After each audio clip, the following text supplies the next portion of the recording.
Hey guys, this is Tho Bishop with Radio Rothbard, and I want to let you guys know about another great Mises event we have coming up on November 4th in Fort Myers, Florida.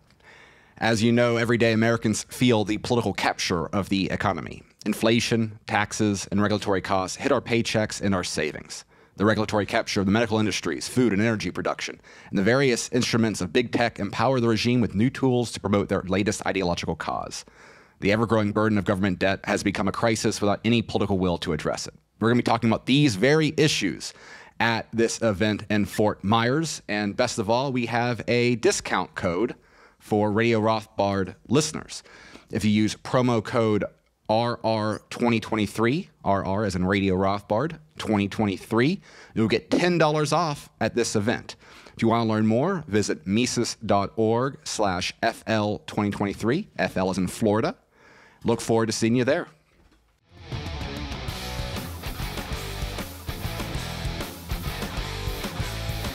Hello and welcome back to Radio Rothbard. I'm Ryan McMaken. I'm executive editor with the Mises Institute, and with me, of course, is my co-host, Tho Bishop. And we're going to talk about 9/11.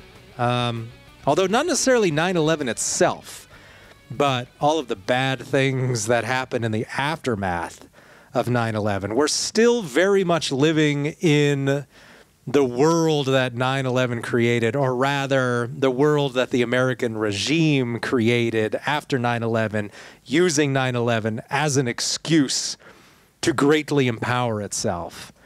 And it worked beautifully for the regime in terms of getting Americans to embrace the idea that in spite of all the evidence that the U.S. regime somehow keeps it safe, that the U.S. should invade a variety of different countries and be involved everywhere, the continuation of all that nonsense about how we're fighting them over there so that they don't fight us over here, which has now just been transferred to Russia. But it's the same thing. And I think we're just going to look a little bit, though, at how progress was actually being made in the 1990s. The Cold War had ended.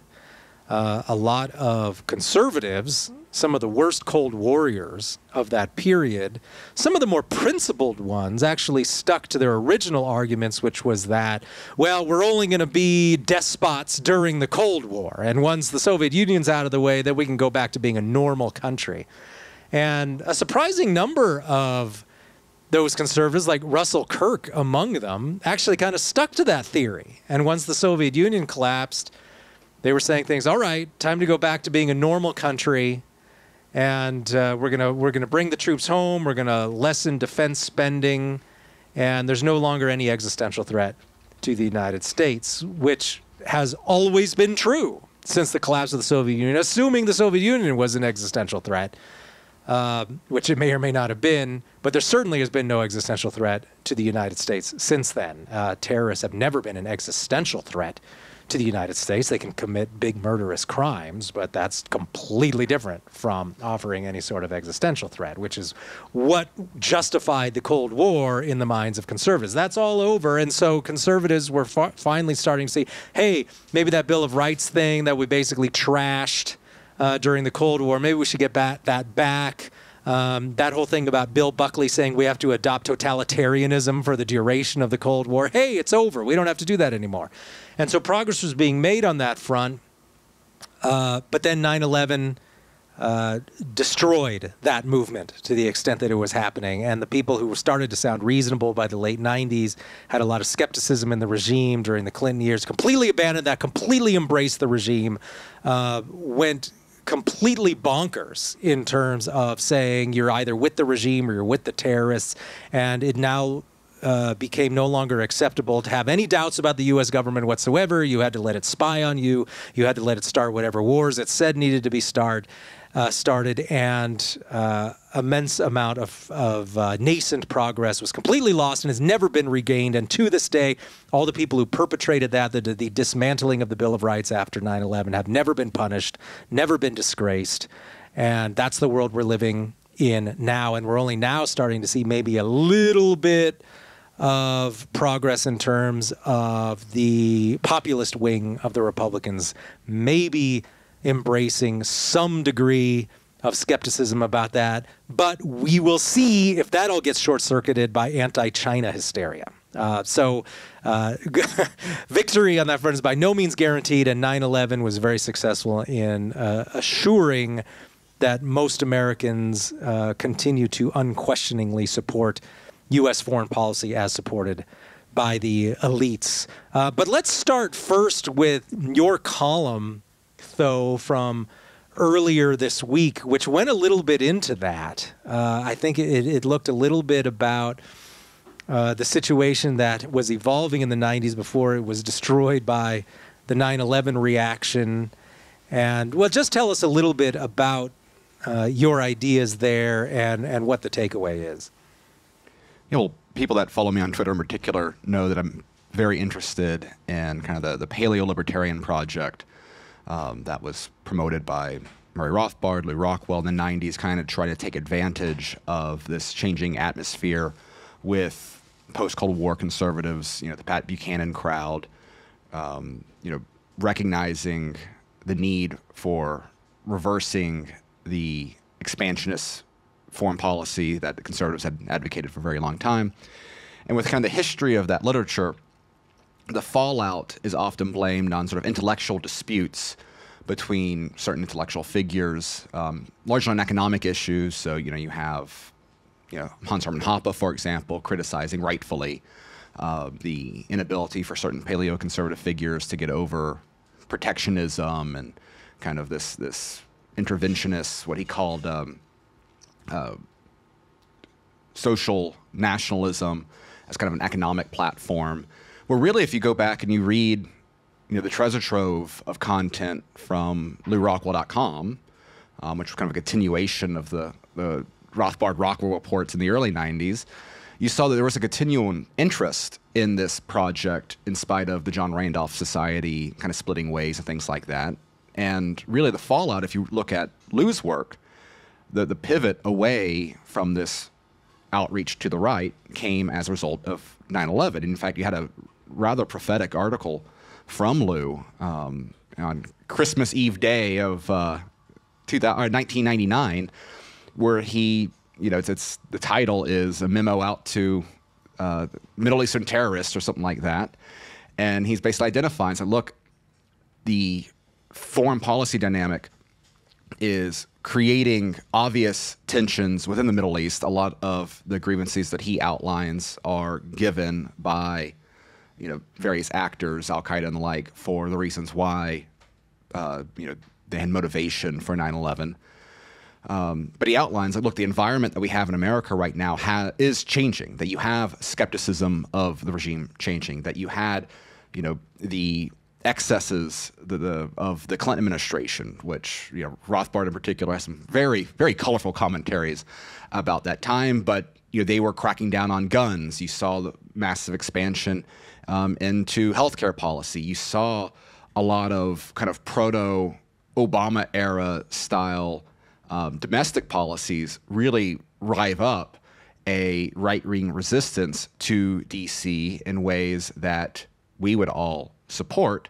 And of course, one of my favorite examples right now going through an X-Files binge is that if you want to see this kind of percolating in popular culture, you can look at the extent to which the FBI was being portrayed as basically covering for, shady cabal of political elites, trying to manipulate and do all sorts of horrific crimes on the American population. And this was a wildly successful show. So this was baked into the pop culture, the cultural dynamic. This was a mainstream feeling that America had. And then you had 9/11 and everything changed 9/11. So out goes the X-Files, in comes 24, and the entire system shifts. And I think one of the interesting things is that when you think about the concerns that Washington had, again, there was the concerns over right-wing militia groups acting out against the more heavy-handed tactics of the Clinton years. You had the concern was these right-wing terrorists, and then 9/11 happens, and the Republicans get right on board, creating the entire artifice of a national security state that we have right now. Which, surprise, surprise, in 2023, all these tools are being used against the right. And even interesting still, if we look at even COVID. our recent event in New Hampshire with Peter McCullough and Aaron Cariotti, they outlined how specific pieces of legislation that were signed during the Bush years, kind of in this mantle of building up the national security state, things like the PREP Act. There was legislation about dealing with, bioterrorism and the like. The tools that were created in this post 9/11 fear-driven America ended up being the very pieces of legislation that were utilized during COVID. And so, there's a direct connection here. This massive pivot comes with 9/11, and that's where, again, the right becomes the, basically architect of the entire apparatus that is being effectively weaponized against, everything ranging from, Donald Trump, which is, being what it is, to, school board moms, going out there complaining about the curriculum in the public schools these days. And, I think more conservatives are waking up to this, right? The way that 9/11 is treated, I think even by, boomer cons or traditional, more conservative active types, you're not going to get this necessarily on Fox News, but Fox News' importance is on the wane. I think there is a growing awareness that, the people that really paid for 9/11 in the long run from the excesses of the Bush years, continues to be the people that put Bush in power. And so I think that is a moment, we often focus on the international blowback, the war on terror, trillions lost, millions of lives lost, the continuing damage that it has for, American veterans that are still dealing with the consequences of this. And we talk a lot about the Patriot Act, but there's all these additional tools that came about here, and really I think that was the complete undermining of what was a golden age of American rebellion of the 90s. And I think this is why, if you're reading political commentary from the 90s these days, it has a lot of relevance, a lot of gems of wisdom. Again, you see in even non-libertarian circles interest in people that were associating with Radio Rothbard in the 90s. It's because the current environment we have right now with the skepticism of this political class from both sides is exactly kind of where we were back in 94, 95, 96. And I think that is at least a positive trend out there. Yeah, I think if you want to get a sense of just how mainstream the paranoia about the U.S. regime was, right? This wasn't paranoia about foreigners like it is now. You're supposed to be paranoid about China. You're supposed to be paranoid about Russia. Paranoia about shadowy forces behind the American regime did go mainstream in the 1990s. And that's noted in the article that you quote by our friend Paul Cantor, the late, great Paul Cantor. And that's a chapter, by the way, from a book called Gilligan Unbound, Pop Culture in the Age of Globalization. He has a chapter on X-Files, which was also that article that you linked to in your article, Mainstreaming Paranoia, the X-Files, and the Delegitimation of the Nation State. Well, boy, you can't ask for more than that, delegitimation of the nation state. And that was all going on. And if you want a sense of how that sort of thinking managed to actually get into the mainstream and be featured weekly on a prime time network show, this essay provides, I think, a good sampling of the ideas that were being explored at the time.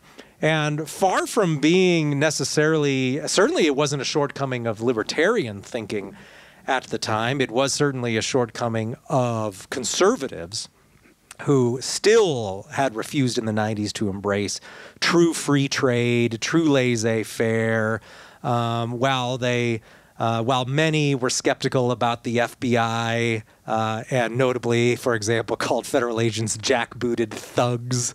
I think it was the head of the NRA in the early 90s called them jackbooted thugs, which George H.W. Bush had to disavow, our heroic federal officers.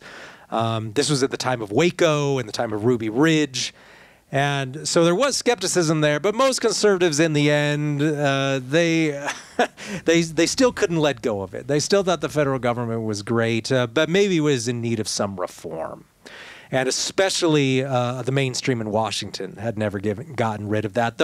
Those people who were truly skeptical were bad-mouthed then as they are now as right-wing extremists and insurrectionists and all that stuff. Back then the threat was these militias And nowadays, it's people who trespass in the Capitol or they're white supremacists or whatever. So it was a similar dynamic back then, but it wasn't an ideological problem. It was simply the fact that the regime was more effective at propagandizing the public with lies about how the U.S. government could effectively keep them safe, even though it had not kept them safe on 9/11. And I noted that in detail from an article last year on 9/11 about the CIA and just how the CIA had repeatedly discounted any threats from Al-Qaeda or from Middle Eastern terrorists, was too busy just wasting everyone's time with a bunch of social programs that it was more interested in, was really more interested in their own careers. They completely missed the boat on 9/11, just as they missed the boat on the 1979 Iranian Revolution, just as they missed the boat on the collapsing Soviet economy, and were wrong about the Bay of Pigs. I mean, the CIA, they never kept you safe. And the FBI was at the core of it, too. The FBI had known about these people, these Islamists taking flight school lessons and all that, but they had so many right-wingers, small-time guys who were in militias that they were spending all their time keeping track of. They let terrorists through. That's all assuming, of course, that the mainstream narrative of the whole day is correct, which fine, let's just go with that. And so that should have been evidence right there on 9/11, that these people are not keeping you safe and you're spending billions of dollars just to give them fat pensions and huge incomes to do nothing.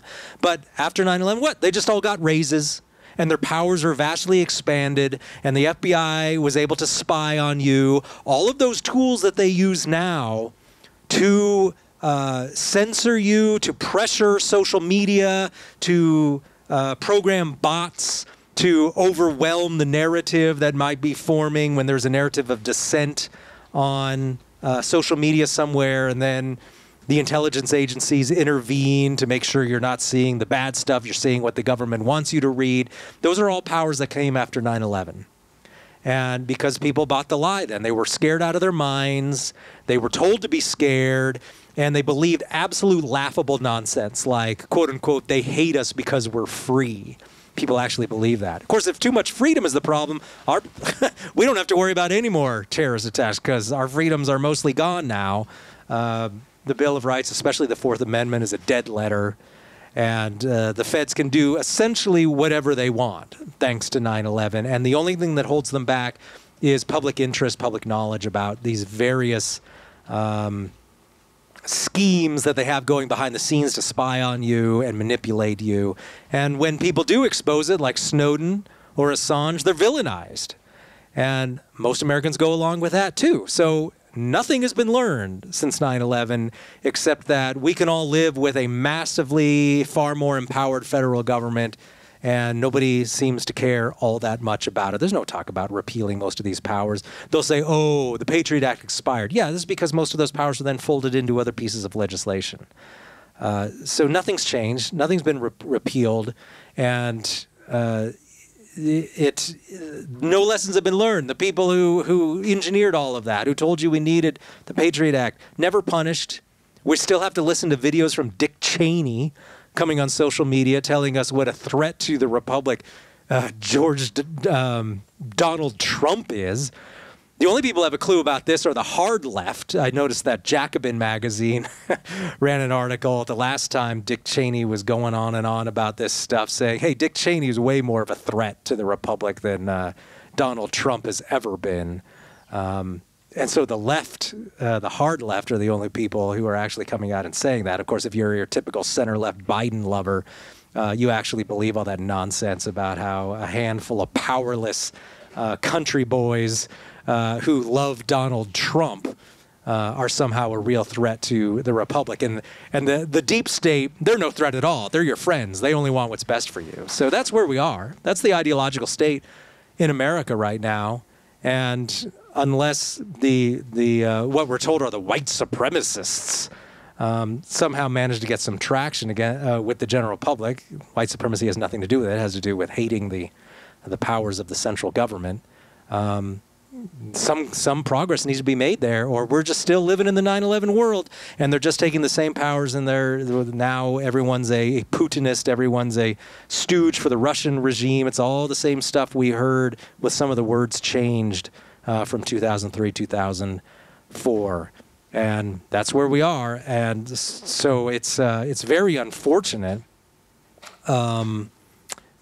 And there needs to be some change in the ideological atmosphere. But so far, the post 9/11 despots continue to do all right for themselves. Yeah, some have become less popular, like, say, Dick Cheney's not exactly a beloved figure, but he does well enough within the mainstream regime. And look at guys like Mike Pence. The fact that Mike Pence and Nikki Haley can even get the time of day from voters illustrates how little progress has actually been made.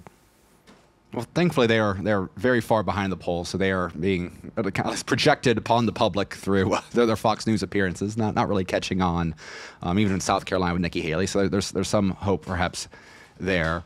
But I think some of the interesting dynamics that happened in the 90s as well that are worth reflecting on is that you did have kind of a rise of an alternative media then as well. You had the rise of conservative talk radio, which obviously became captured during the Bush years, but this was when Rush Limbaugh was really breaking the scene. Alex Jones became, a major figure in his own right. You have the early stages of the internet, and LouRockwell.com being a very influential thought site for libertarians and those on the right, even being on Matt Drudge's blog roll until, again, in War on Terror Fever got removed from that. And I think that's really I think the lesson that the deep state understood is that in that post-Cold War world, when there was no obvious threat against the American public, it allows for a lot more focus on domestic issues. And so they were able to manufacture this broad war on terror, lumping together, we now have Iraq and Iran, we're working together to take down, to put anthrax in, American schools in the aftermath of 9/11, all that sort of fun stuff. Which brings back, again, that Cold War mentality that was lacking. And I think, right now, you do have a very interesting dynamic where, they've tried to make Russia out as the new Cold War threat that worked in the early days, right? You saw massive public approval for, an American response to it, not boots on the ground, but various seemingly an unending line of financial aid. But even that has kind of worn out its welcome on the right. At the very least, the 50-50 issue. I think some of those polls, based off anecdotal evidence, I'm not seeing half of the Republicans I deal with, particularly gung-ho for another round of foreign aid going to Kiev at the moment. But of course, that's the danger right now, is that China has been built on those, both on the left and the right, and really starting politically on the right with the 2016 Trump campaign as this next great, genuine American foreign threat. And of course, we've talked about China regularly multiple times on the show, including a couple weeks ago, the weaknesses of their own economy and structure there. But that is the fear, is that can China be elevated to a dynamic where all of this focus on the deep state, the regime, the weaponization of the government can once again be used as a distraction out there. I do think that the breakdown of communication with voters is a very positive thing. Again, the irrelevance of Fox News in the modern world, particularly post-Tucker, I think is one of the great, one of the most positive developments we have seen in a long period of time, because conservatives are not being kind of put in rank and file within that particular propaganda outlet, being marketed as their allies, but really being the cheerleaders for, ultimately the very system that was used against them.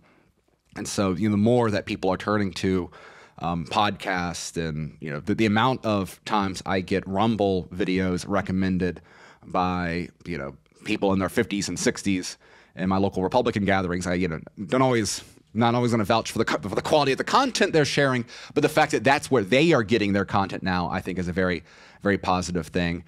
And I do think that ultimately, and in terms of real changes here that can be lasting, far too often we get a very reactive dynamic to these challenges, right? So you have COVID lockdowns and mandates and things like that, and so we get largely state responses to this, stopping it, whatever. That's all good and dandy. That helps deal with that specific crisis. And I will say, as a Floridian, I'm glad we have explicit rules in the books against mask mandates right now, given some of the headlines out there about a new wave coming in. But I think ultimately the focus needs to be less on reform addressing these issues, and ultimately, we really need a mechanism for punishment for those involved. I've been rereading some of Walter Block's works on libertarian punishment theory and the like, and I think this is an area where libertarians have the opportunity to start identifying meaningful ways of contributing to this conversation, because we can talk about reform, and you can have a rotation of people in the FDI. Fauci is no longer in the position that he had during COVID, but he's going to be making he's now far richer than he was prior to COVID, and is going to be continue to be idolized and celebrated in all the circles that he runs with. There needs to be consequence for this. We need to see a political movement. If we want to turn this populist energy away from just anger for the sake of anger and getting, impressions on X, whatever, it needs to turn into actual punishment. The same way that the left has been able to create punishment for those who, pose, their crazy cultural agenda, right? Where, standing up to DEI programs alike can result in punishment to your career, sometimes even jail time. I mean, we just saw someone in the Alex Jones orbit, be put in sentenced to jail time for standing outside of the Capitol, telling people not to go in on January 6th, but they're very good at punishing their enemies.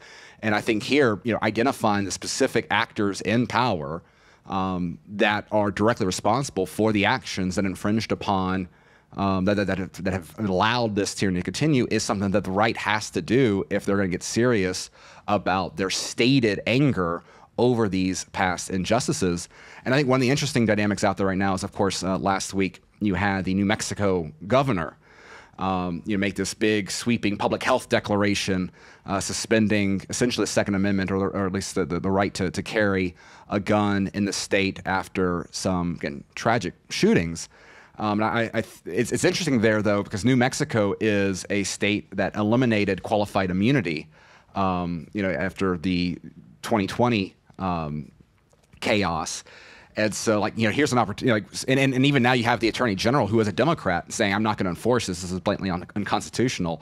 But can people like this, who are very blatantly infringing upon, very cut and dry constitutional rights, they've gone through the process, they've got the Supreme Court on their side, yada, yada. Can there be accountability, real accountability to these officials that don't simply resolve themselves, in a campaign 3.5 years from now, where voters are distracted by the next shiny toy? A system that actually punishes those in power that do these things is ultimately, I think, one of the few systemic measures that can solve this, because we know reforms are constantly undermined by the very people meant to put them in place, the pool of talent that comes in replacing various heads of these various government programs at both the national and even usually the state level. They all think the same way. They come from a similar type of stock. We really need teeth to punishing those that are responsible for, again, some of these horrific incidents that Americans have suffered from since 9/11. Well, and that's definitely, obviously that has always existed in American history, but it's certainly, I think we can fit that double standard into the post 9/11 world as well. This idea that Americans are basically the enemy. This is the assumption the federal government now functions under, is that everyone's essentially a criminal of the state, an enemy of the state, and we just haven't caught them yet. And we just haven't spied on them enough yet, and we just haven't identified their white supremacy yet. and then they'll be arrested. However, if you work for the government, if you're an FBI agent or a policeman who routinely violates people's rights, well, then you have immunity. If you're serving office, well, then maybe we'll throw you out of office, and maybe we'll give you a slap on the wrist. But, I mean, come on, you're not going to face any sorts of real punishment, because that's the way it works in America now. If you can just secure yourself some political office, then you have your base of support that keeps you above the law. That's very Latin America, by the way. I mean, this is how it works in in Peru, for example, where you run for office just to stay out of prison, or maybe to get your dad out of prison and those sorts of things. And that's how it is in America now, and certainly now that it's much easier to be declared some sort of political criminal.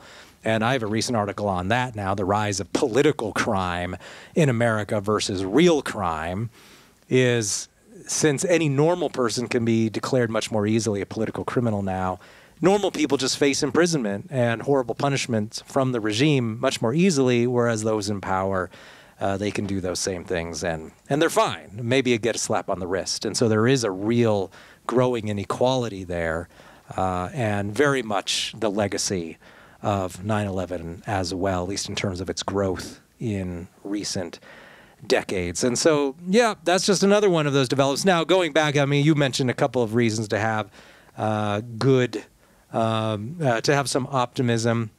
And I think that was driving back in the 90s. What you mentioned was this access to outside information, to non-official narrative info.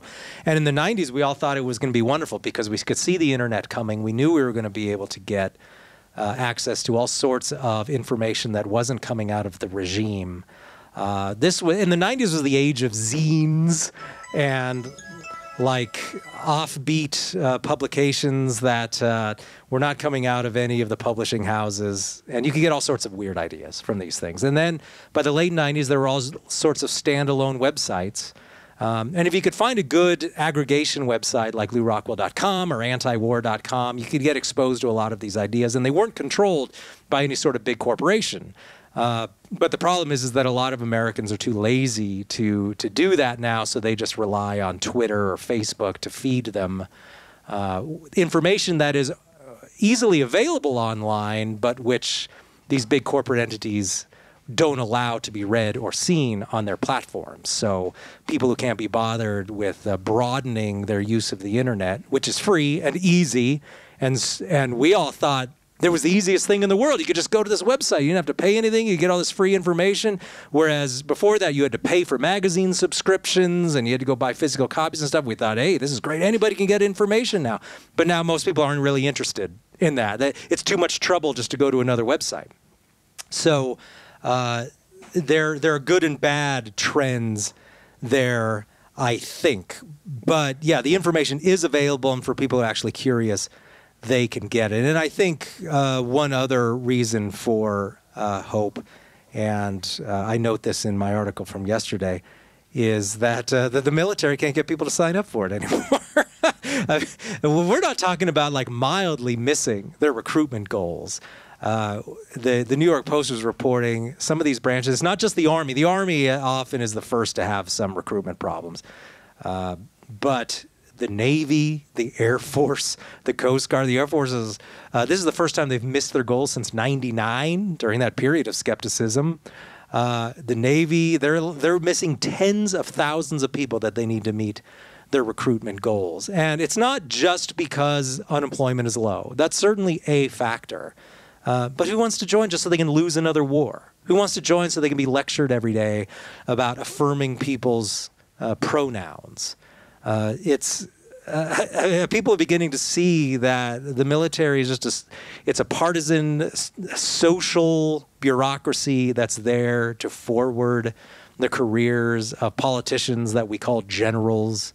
And it's there to essentially be the private army of whoever's president at any given time. Now, that was always true to a certain extent, but now the fact that the U.S. hasn't won a major war since 1945, botched the Iraq, even the Gulf War of the early 90s turned out to be a disaster because in the end it just led to another larger war that ended in total disaster, made the Middle East safe for ISIS and Al-Qaeda, Afghanistan's right back where it was 20 years ago.